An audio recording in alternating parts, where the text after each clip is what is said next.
پتہ کیا سب سے بڑا مسئلہ یہ ہے ہمارے یہاں بشرا کہ ہم لوگ ان چیزوں کو بہت زیادہ مذاق میں یوز کرتے ہیں.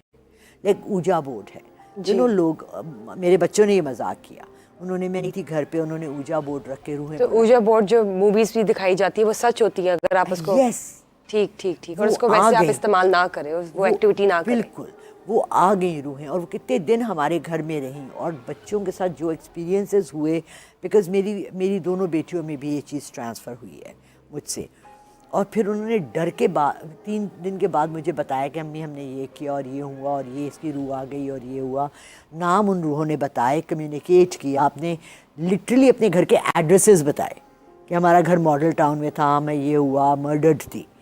تو اس طرح کی چیزیں بھی ہوتی ہیں آپ کے ساتھ, ایکسپیرینسز آپ ہوتے ہیں. باتیں جب کرتی ہیں تو قبر والا مجھے واقعہ سننا ہے آپ سے, کہ آپ کو کب پتہ چلا کہ آپ کسی مردے سے بات کر سکتی ہیں, وہ بھی قبرستان میں جا کر؟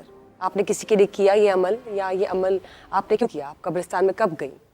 ایکچولی ہوا یہ کہ ڈیئرز ہوتی ہیں, آپ اپنے کو خود بھی ڈیئر کرتے ہیں کہ کیا میں یہ کر سکتی ہوں یا نہیں کر سکتی ہوں. My journey started alone and I am still alone. میرے پاس کوئی پیر نہیں ہے, میرے پاس کوئی ٹیچر نہیں ہے, میرے پاس کوئی بھی نہیں ہے جس سے کہ میں یہ چیزیں سیکھوں. So what I do is I experiment. مگر اس میں ایک بہت خوفناک چیز ہے, وہ یہ ہے جس سے ہمیں بہت ڈرنا چاہیے. ایک تو مذاق, میں نے آپ کو کہا first thing, never make fun of these things.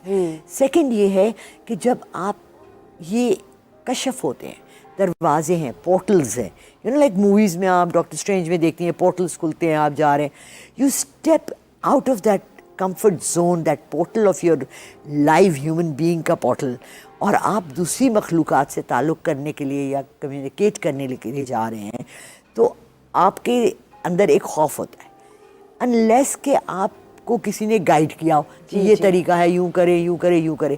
جیسے آپ کہیں اور کنٹری میں جا رہے ہیں تو you always take a map, right, آپ گائیڈنس گوگل میپ یوز کر لیتے ہیں. جی اب آپ قبرستان میں جا کے اور ایک قبر کے پاس بیٹھ رہے ہیں, اینڈ اس پہ کچھ بھی نام نہیں ہے. تو آپ نے کس سے بات کی؟ اب میں آپ کو وہ سارا واقعہ سن, جی, اس پہ کوئی نام نہیں ہے. اور یہ میں نے عشاء کے بعد نہیں کی, یہ میں نے مغرب کے بعد کی. It was not complete dark, it was for me the best time in my life is مغرب. I just sat over there and I said that I'm really sorry that you've passed away. آپ جا چکے ہیں, مجھے بتائیں آپ ہیں یا مرد ہیں؟ انہوں نے کہا جی میں خاتون ہوں. کتنے بچے؟ مائنڈ ٹو مائنڈ بات ہوئی, مائنڈ ٹو مائنڈ, ایسے خاموشی سے. اور مین وائل آپ ساتھ ساتھ اگر آپ چاہیں تو اونچی آواز میں آپ آیت الکرسی, دیٹس واٹ سیفٹی کے لیے پڑھتے ہیں, اور حاضری اور آپ کمیونیکیشن کرتے ہیں تو آپ پہلے درود شریف پڑھ لیں, آپ اللہ کا نام لے لیں, اللہ سے اجازت لے لیں